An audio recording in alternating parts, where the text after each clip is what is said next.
Hello, my AP US History students. Hope everybody is doing well. Thought I'd record another little video for everyone here, taking you through what we've been doing in Unit 3 since the end of the American Revolution. Our test is coming up a week from tomorrow, so next Wednesday, and your homework packets are due a week from today on Tuesday. So if there's any questions about that, please let me know. What we have left in Unit 3 is one more lesson on the end of the presidency of George Washington, the presidency of John Adams, and we're going to do a little bit of writing next class too to continue to work on thesis and context statements. But since the end of the American Revolution, right, the colonies all get together after their victory at Yorktown and decide to form a government. This government will be outlined under the Articles of Confederation, which is the first constitution to the United States. It has a whole bunch of weaknesses, as you know, as I told you. The Articles of Confederation has no federal power. It is just the legislative branch, so just a Congress made up of one representative from each state. Again, the Articles of Confederation are designed to be the anti-British government. You know, you had an incredibly powerful monarch in a central government in King George III, who was taxing you without representation and, you know, coming down tough on the colonists with his executive power. So the colonists, well, now the countrymen of the Americans, form a government that also is very weak in this regard. The Articles of Confederation can't tax. They can raise armies and navies, but they can't pay for them. They struggle to make treaties with other countries. And this is all displayed through Shays' Rebellion, which is a rebellion that occurs in Massachusetts of Massachusetts farmers who are protesting against the high level of taxes being levied upon them in Massachusetts.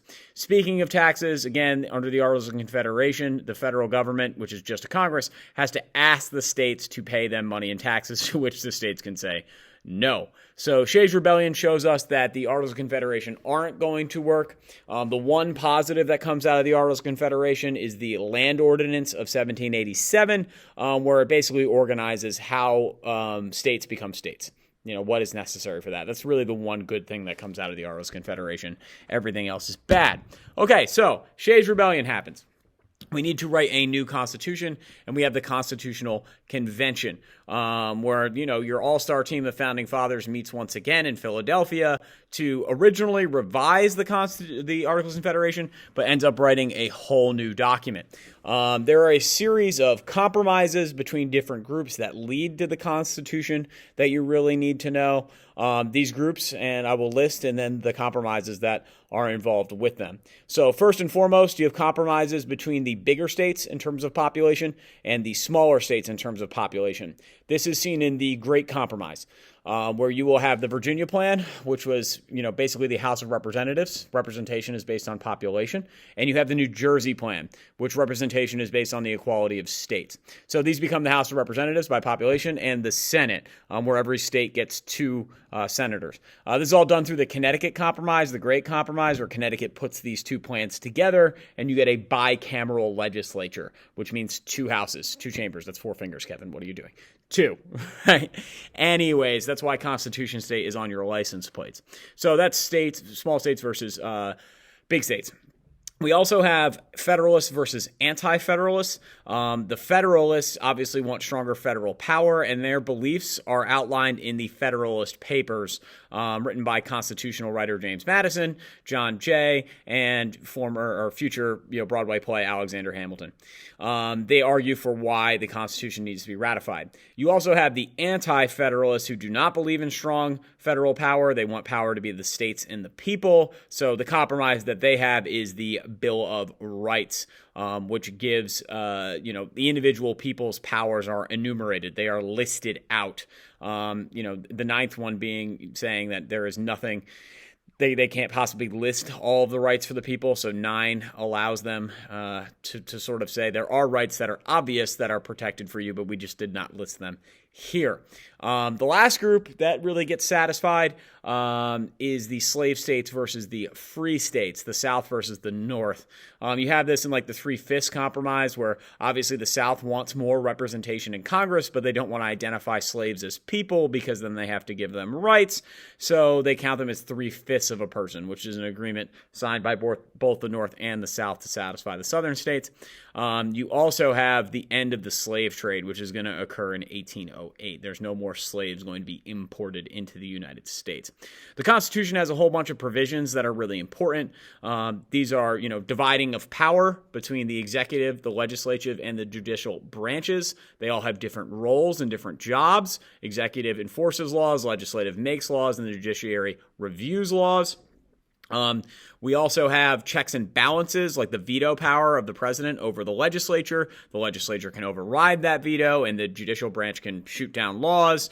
The president appoints judicial nominees to like the Supreme Court and the federal courts that have to be approved by Congress. So there's a whole bunch of series of checks and balances to divide up power between all of them. You also have the clauses that are pretty important, like the necessary and proper clause, which says that Congress has the right to make laws that allow them to complete their job. So again, Congress has the right to declare war. Therefore, because of the necessary and proper clause, they have the right to institute a draft, right?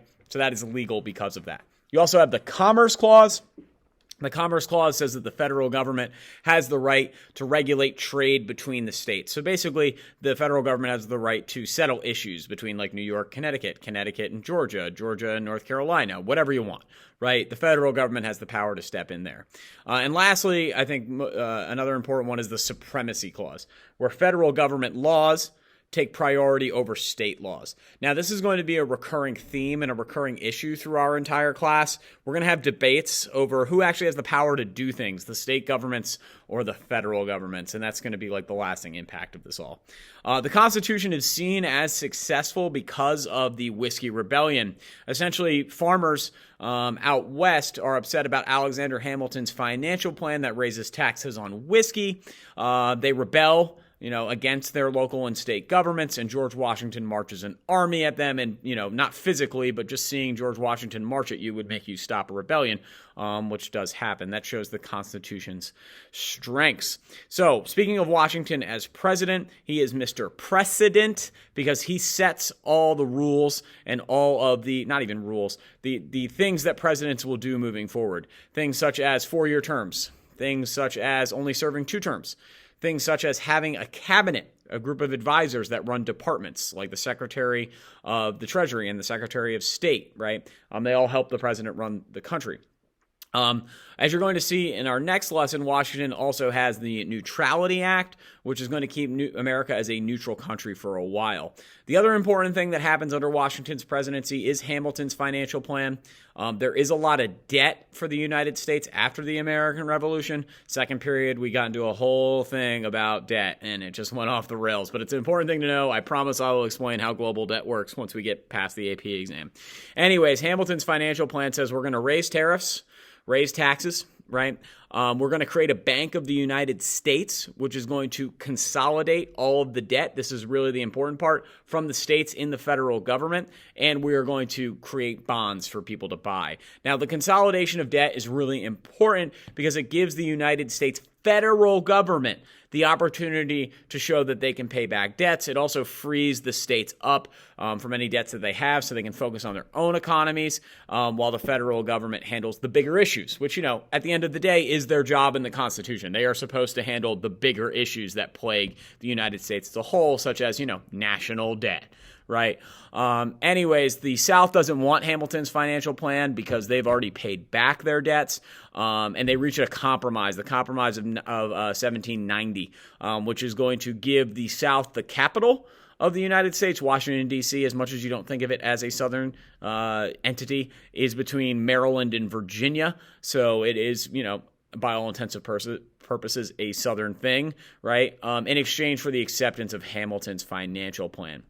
Right, again, leading to the Whiskey Rebellion, but showing that the Constitution is really strong. So, I guess in summary, you need to know why the Articles of Confederation are weak, why the Constitution is formed in the first place, all those compromises that lead to the Constitution, just some basic things with Washington's presidency.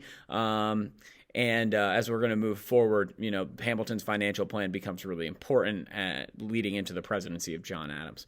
So that's just a little recap of what's been going on for the last week or so. Let me know if you have any questions. I am here if you need me.